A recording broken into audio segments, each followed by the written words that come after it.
First of all, thank you for having me here. It's been a wonderful couple of days. I've been seeing so many wonderful people come here and say some wonderful things which one can learn from in life. Yeah, Kabir Singh is a special film. This is a very, very special year. But I think Kabir Singh is a sum total of 16 years of work that I've done. And sometimes you have to wait for the right moment. I think success is, usually people think success is a straight line, but actually it goes all the way like that, and eventually somewhere you get there. So everybody has a story to tell, everybody has a journey, everybody's had their challenges. I don't think I am less fortunate than anybody else. I would not want to take away the, the credit that other people have gotten. I think they are there because they worked really hard, they made some good choices.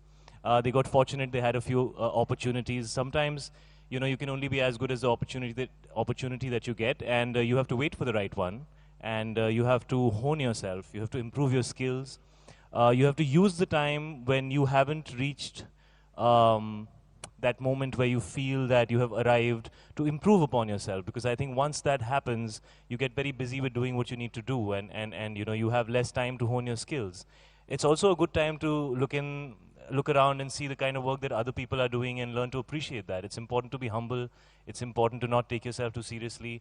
And it's important to enjoy what you're doing. If you really enjoy what you're doing, success and failure comes and goes, but you're happy doing what you're doing. And I think I'm in a place like that where I really enjoy what I'm doing. I'm thankful for what I'm doing. I appreciate other people and the work that they do. And I believe very truly that good things come to you when you're ready for it. And so maybe I had to learn many things before I got a film that did these kind of numbers. And I don't think I would have been the man that I am today if I had seen success earlier.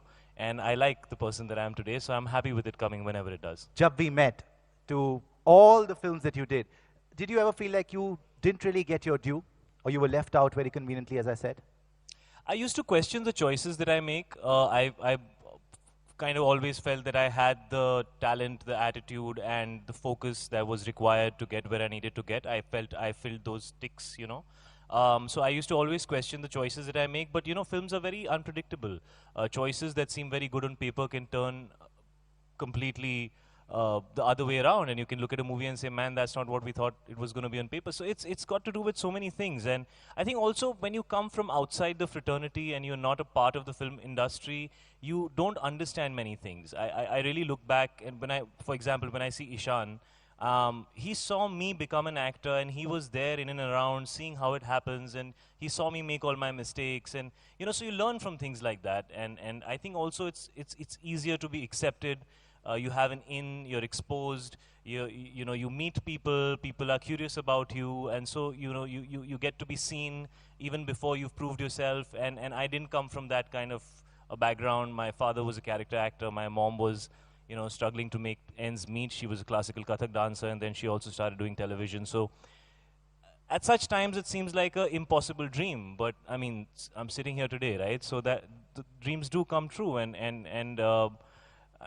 sometimes when you work that hard and you travel that far, it makes you a certain type of person. So I'm happy taking the longer journey because I think I got more to learn. Yeah.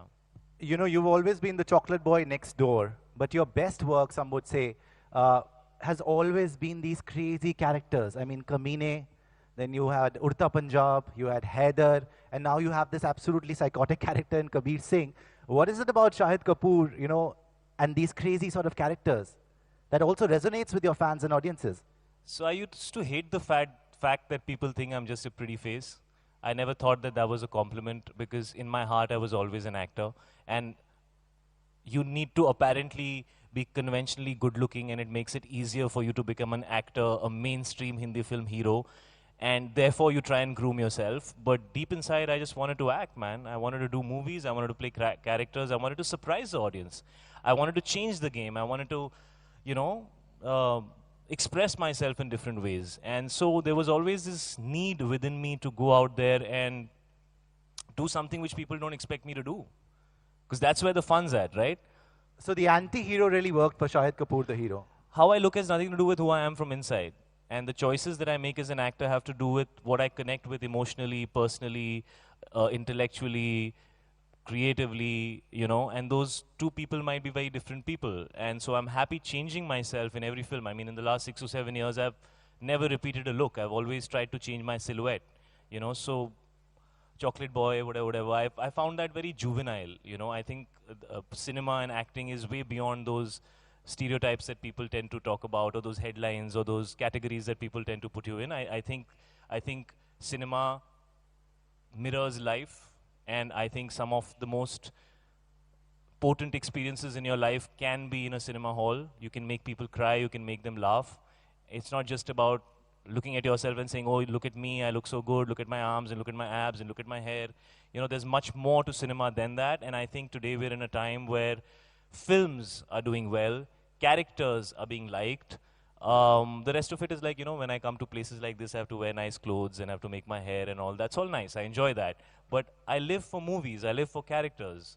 I live to surprise people, to make contact with people, to make them experience something, maybe to go through a cathartic experience, maybe to walk out thinking about life and maybe taking away something emotionally. That, I think, really is the most beautiful and integral part of cinema. Talk to me about being a parent, man, and how fatherhood has changed your life. Well, I guess, like they say, children are born off you, they're not yours. And you have to learn to be an umbrella around them whenever they need protection, but at the same time give them the independence to find themselves and choose to accept and love them for who they choose to be. The only thing that I wish for is that there are certain values and certain morals that I've learned from my parents, and I hope that I can instill some basic fundamentals within them, which I feel are essential. And beyond that, they'll find themselves. And I think I learn more from them than they can ever learn from me. I think the kind of love I get from them is more than the love that I can ever give them, because, you know, children are so pure. I think they're the closest to God. So I think I take away much more from them than, you know, they can ever demand from me. So I just feel privileged. I feel fortunate. I feel blessed. And I feel everybody should have babies.